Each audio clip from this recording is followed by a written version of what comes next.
E aí pessoal, tudo bem? Nesta aula nós vamos continuar os nossos estudos sobre a Grécia Antiga, falando especificamente do período clássico e do período helenístico. Quando nós falamos no período clássico, nós temos que lembrar imediatamente das guerras médicas. Vale lembrar que o período clássico vai de 500 anos antes de Cristo e que se estende até 338 anos antes de Cristo.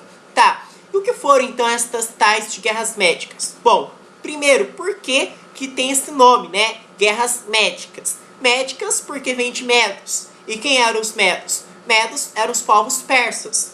Vale lembrar, pessoal, que o Império Persa, cada vez mais, estava conquistando territórios, anexando regiões, né? O próprio exemplo da Mesopotâmia, em 539 anos antes de Cristo, depois com o próprio Egito, em 525 anos antes de Cristo.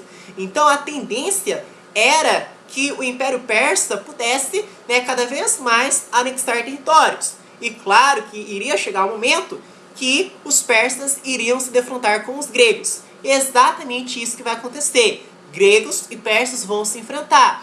E tem até um nome específico, que ficou conhecido como Guerras Médicas. Então o século V a.C. foi palco dessas disputas, né, destas guerras envolvendo de um lado os persas e de outro lado os gregos. Tudo bem? Tá. E aí, né, nós tínhamos de um lado os gregos com aquilo que eles haviam criado, que era a democracia, e de outro lado o Império Persa absolutista, teocrático, em pleno processo expansionista. Tudo bem? Tá.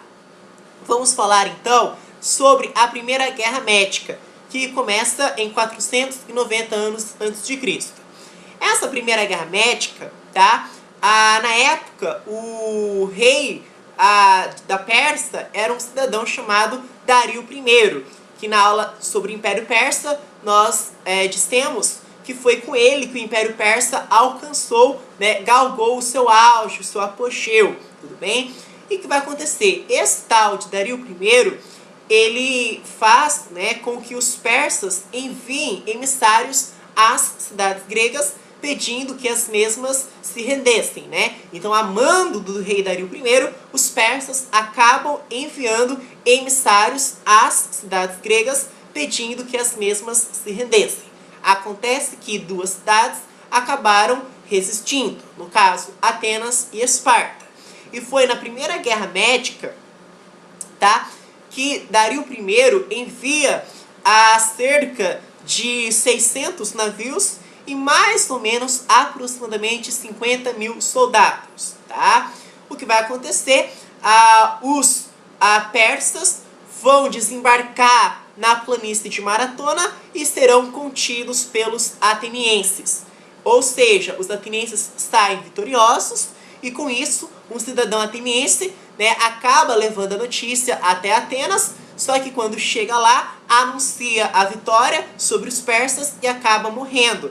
E essa distância que ele percorre é uma distância de aproximadamente 40 quilômetros, no caso, 42 quilômetros. Daí vem, né, o termo né, que seria maratona, né, que é a corrida de aproximadamente 42 quilômetros, por causa desse episódio, desse cidadão, né, ateniense que foi levar a notícia de que os atenienses haviam saído vitoriosos sobre os persas, né, percorre 42 quilômetros, né, e aí nasce a ideia, né, desse negócio de maratona aí, tudo bem? Tá, então foi a Primeira Guerra Médica em 490 anos antes de Cristo. Vale lembrar que com a Primeira Guerra Médica, os atenienses saem vitoriosos, saem prestigiados, né, e ainda conseguem, né, construir cerca de uma frota de 400 navios. Tá? E mais tarde, em 479 anos antes de Cristo, nós vamos ter a Segunda Guerra Médica. A Segunda Guerra Médica já não é mais o Dario I, já é o Xerxes, tá? Que vai ter, né, que vai construir, que vai estruturar um grande exército e também, né, além desse grande exército, ele vai conseguir, né, mais de 4.000 navios. Perceba quanto navio ele consegue, tá? E aí o que vai acontecer? A frota persa vai demorar cerca de aproximadamente 10 dias para atravessar o Mar Negro. E aí eles chegando lá, eles conseguem, né, eles invadem, né, o território grego, tá?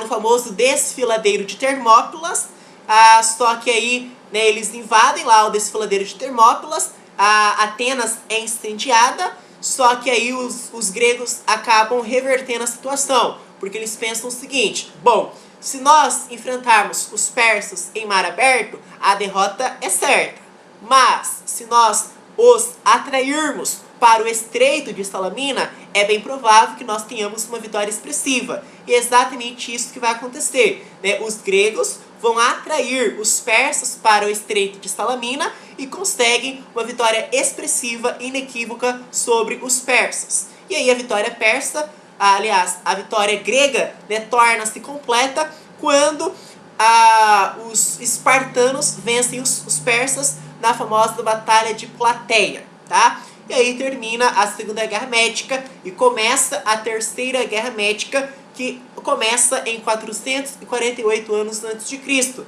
que vai ter a ver, né, com a formação da Confederação de Delos, quando as cidades gregas resolvem se unir para enfrentar, né, um opositor em comum, que no caso são os persas, tá? Então aí vai se formar a famosa Confederação de Delos, que buscou, né, uma união militar, uma união econômica, através de recursos, de armas, de soldados, tá? Bom, e aí com isso, Atenas sai extremamente fortalecida, tá? Com essa Confederação de Delos. E aí o que vai acontecer? Essa Terceira Guerra Médica marca o início da ofensiva grega sobre os persas. E com isso, os gregos saem vitoriosos e, sob a liderança de um tal de Cimon, obrigam os persas a assinarem, né, a paz de Calias no famoso Tratado de Susa, tá? Bom, e aí nós vamos ter, por fim, a hegemonia ateniense, né, quando né, tem-se o auge lá, o século de Péricles, aquela conversa toda, né, a idade de ouro de Atenas, quando Atenas sai fortalecida. E claro que isso acaba desencadeando uma inveja, né, lá em Esparta, e vai desencadear a Guerra do Peloponeso, que vai de 431 anos antes de Cristo até 404 anos antes de Cristo. Foi quando, né, as cidades resolveram se unir contra o domínio, contra, né, aquele imperialismo ateniense, tá? Bom, e aí forma-se a Liga do Peloponeso, vai gerar uma bipolarização no mundo antigo, e com isso Esparta vence em 404 anos antes de Cristo, né, na famosa Batalha de Aegospótamos, tá? Só que esse período de hegemonia espartana foi de curta duração, porque Teba em seguida acaba dominando, né? Tem o domínio tebano, tá? Né? Só que essa, né, foi quando, né, foi o domínio tebano, quando Tebas venceu Esparta em 371 anos antes de Cristo, tá? Bom, só que essa hegemonia tebana também teve curta duração, não durou muito, e em 9 anos depois, Tebas foi derrotada por uma união de cidades gregas, tá? E esses vários conflitos internos foram decisivos para o enfraquecimento do mundo grego e possibilitaram a invasão e o domínio da Grécia por povos vizinhos. Até que no ano de 338 anos de Cristo, né, Felipe II, rei da Macedônia, conquista a Grécia ao vencer a famosa Batalha de Queroneia. E por fim, né, nós vamos ter o período helenístico, que vai de 338 anos antes de Cristo até 146 anos antes de Cristo. O período helenístico fica notadamente marcado pela difusão da cultura helênica no Oriente, bem como a fusão de elementos culturais orientais e gregos, tá? Então, esse processo de difusão, né, da cultura helênica no Oriente, bem como a fusão de elementos culturais orientais e gregos, né, ficou conhecido todo esse processo como helenização. Já o padrão cultural fica intitulado como sendo, né, helenismo ou como queira, cultura helenística, tá? Muito obrigado.